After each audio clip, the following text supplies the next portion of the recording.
This is only to show you that really every system of the universe is such that in one respect it may be correct, and in another it may be wrong.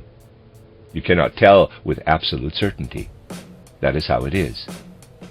You really cannot say which system of the universe is completely right and which is completely wrong. The old one, the Ptolemaic system, mainly based on Ptolemy, the Copernican system, which goes back to Copernicus. There were also other systems. You'll say, these things are worked out by calculations.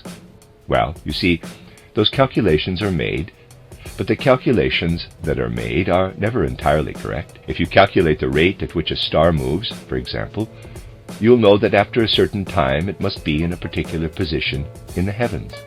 So you work out where a star should be at a given time, and you turn your telescope in that direction. Now it should appear in the telescope. Often it does not. And then the formula has to be corrected. And so one finds that one's calculations are never quite right. The thing with the universe is that none of our calculations are ever exactly right. Why is that? Imagine you know someone quite well. You'll say to yourself that if he promises something, you can definitely rely on it. Let us assume you know someone pretty well. He has promised to be in a particular place at 5 in the afternoon on the 20th of May. You will also be there. You'll be quite sure he'll be there because you know him. But it may happen, after all, that he does not turn up. And that is how it is with the system of the universe. Looking at minor things, one may say, you can rely on it that things will happen the way you know they will. So if I make a fire in a stove, it will, according to the laws of nature, bring warmth to the room. It is not very probable that a fire will not make a room warm. But this is no longer so, gentlemen, when we get to large-scale events in the universe. The matter then becomes as certain as it is with an individual person, and it also becomes as uncertain as it is with an individual person. So that everything one calculates always has a flaw in it somewhere. And where does this flaw come from? The flaw is not only because these solar systems do not exist on their own.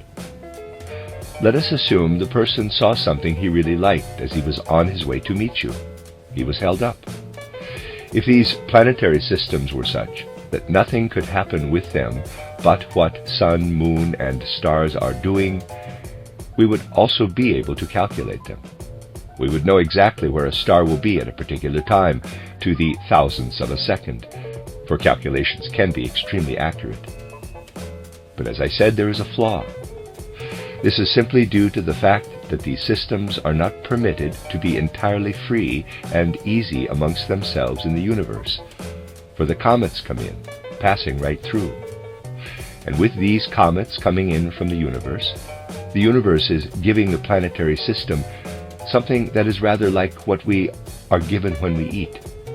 The comet is a kind of food for the planetary systems. And it is like this. When such a comet comes in, small changes occur in the movements, and so one never gets an entirely regular movement. So that is the situation, gentlemen. The comets bring irregularity into the state of motion or of rest in our whole planetary system. Now, as to the comets themselves,